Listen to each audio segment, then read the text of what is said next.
A little pipe burst looks like it on the street that I'm staying. It's quite a bit flooded.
So this is the night train, 18G supposedly, well 18.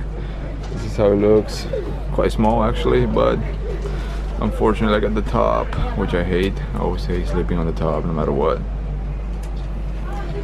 But yeah, this is gonna be, you know, the place for the next 13 hours until we made it to Aswan. And this is the hallway, looks pretty good.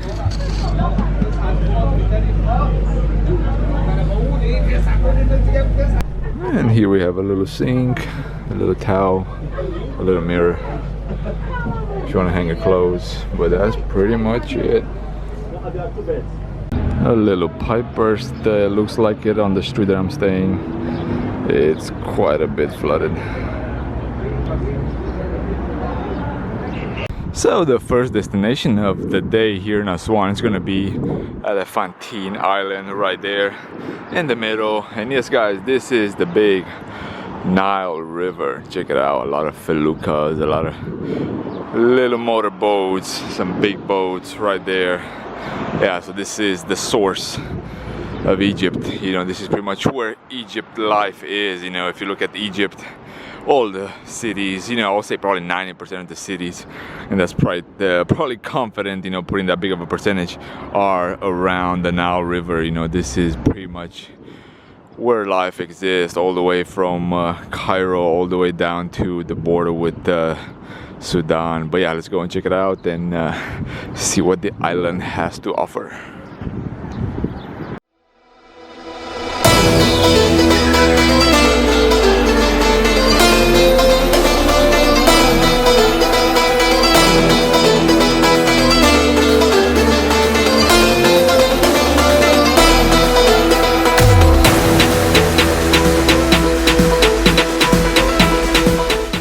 So just made it to the island of Elephantine, and this is actually where a large community of the Nubian people of Egypt still live. And if you don't know about the Nubian people of Africa, they kind of live in the south part of Egypt and as well as northern Sudan. So yeah, I'm just walking around right now and kind of taking it all in. It's a little bit different what you expect. And here we have some of the ancient temples on the island. As you can see, they're still in renovation. And look how close it is. You know, the island is right in the middle of the Nile. And it's very, very, very small from what it looks like on the map. But on the other side, you can kind of see already the dunes and everything. So by far the coolest part, guys, is that there are a whole bunch of rocks just pretty much everywhere, and you can just stumble upon some of them, like this one right here that has the, you know, the ancient, I guess, cross here. It's just, you know, just laying there. Phenomenal. It's mind-blowing that you know, these are thousands of years old, hundreds of years old. I'm not sure exactly, but yeah, they're in, you know, just here in the sand, here on the island. And this whole place right here is just, you know, packed with pottery remnants. It's just mind-blowing. I have no idea if these are actually, you know, antique or what, but yeah, they're everywhere. You know, it's like a little spot here where I don't know if they were excavated and just thrown here or what, but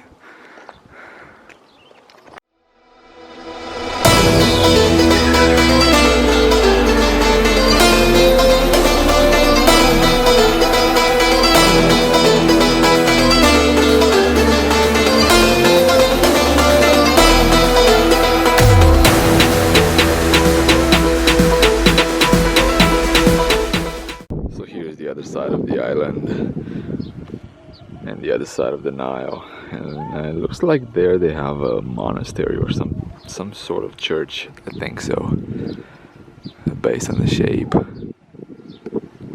So guys, I found this platform here close to a water supply, I guess, and paid the guy £10 in order to access the rooftop, and hopefully I can get some nice views of all the islands around, and as well as, you know, the land and the sand and all the other good stuff.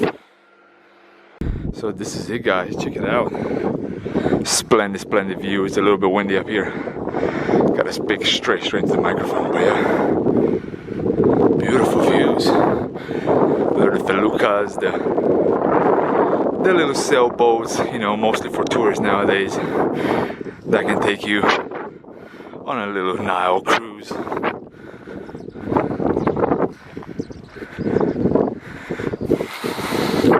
And yeah, by the way, check out this house. Not sure exactly what it is. Could be a mosque, it could be a church, or it could be any other religious monument.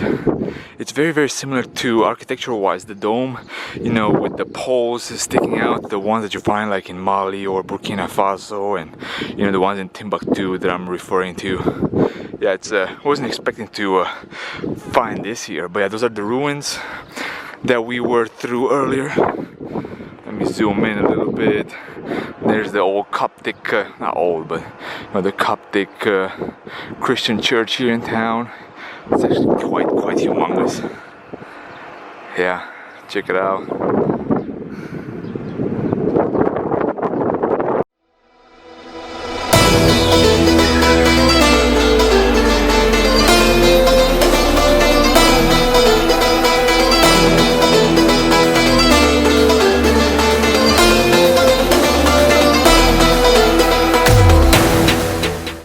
So right now, just walking in this village on the island, and it looks, you know, pretty deserted.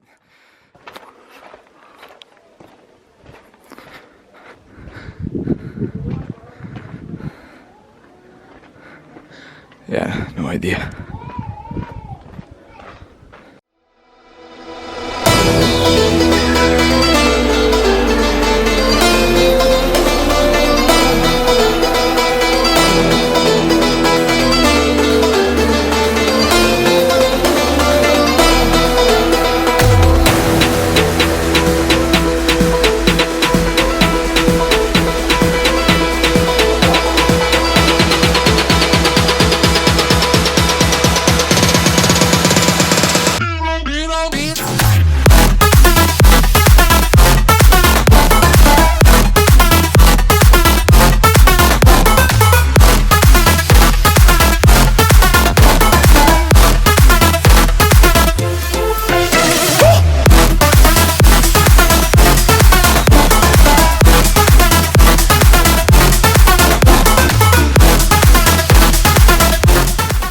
So the final destination for the day, Philae Island, with the Philae temples.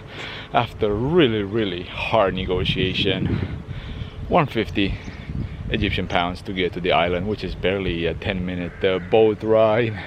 I started at 150, ended up at 150. It's not worth paying more, guys, so whatever they say, especially if you're one person, stick with 150, stick with your initial price, don't deviate. They always add at least 50% more to the price that you hear, and I'm not talking about here, I'm talking about anywhere you go where it's touristic. Prices are always half, at least, inflated, a lot of times even 10 times. But yeah, guys, this is the island of Philae. So let's go and check it out, see how the ruins are, and go from there. So one thing here at the temple that you notice really fast is a lot of the forced engraved crosses. In many spots it looks like, I don't know if it was during the Crusades or what, but yeah, not sure exactly what the story behind all these crosses are.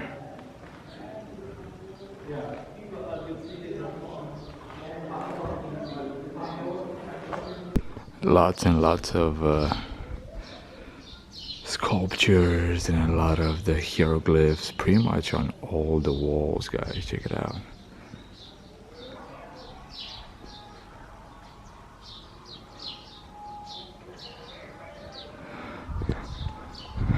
So at Luxor, supposed to be very similar to this temple, only a little bit bigger and quite a few more. So yeah, that's gonna be quite interesting to witness Luxor.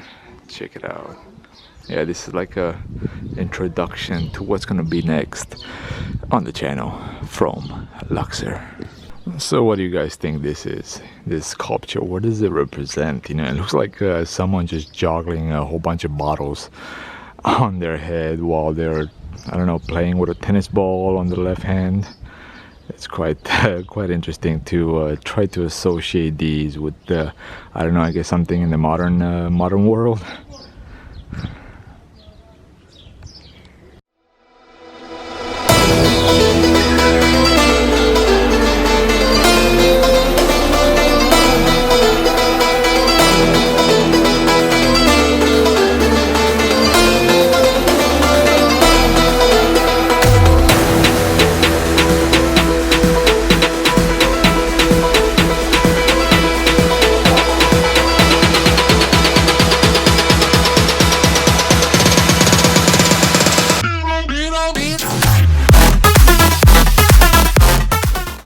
So that concludes the Aswan visit. Gonna go and walk all the way to the highway and then from there catch one of those mini buses, or you know, 4x4, or you know, whatever comes along. So just a quick little tip: if you do find yourself in Egypt, if you see these white mini buses with a whole bunch of people in it, those are the local mini buses that, you know, just wave, they'll stop. Typically cost £1.50, £2. That's pretty much it. A lot of them have a ringer, so whatever you want to stop, you just press, or you tell someone, you know, or point towards the ringer and they'll stop. Very affordable to get your way around Egypt, especially in Aswan. I've been using it pretty much every single day to go back and forth, since my apartment slash hostel is 3.5 kilometers from the city center. So, but it's actually 3.5 kilometers from here, 3.5 kilometers up north. So you know, it could be a good walk, and I did walk as well in order to get my you know, my minimum 10 kilometers a day.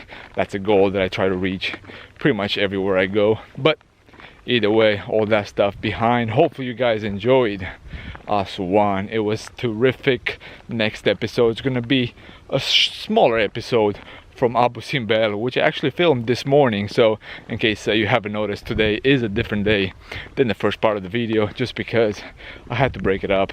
Visited North Aswan, and then now File. They say Fila here for whatever reason, but E, from what I learned Latin wise, it's but that's just a side note. Again, next destination is gonna be Luxor. Heading there tomorrow, 7:30. Bought a train ticket for £51, around 3 hours. It's gonna be a whole bunch of cool stuff from what I've seen on the internet. But until then, stay grateful. Gratitude should be the only attitude. Peace.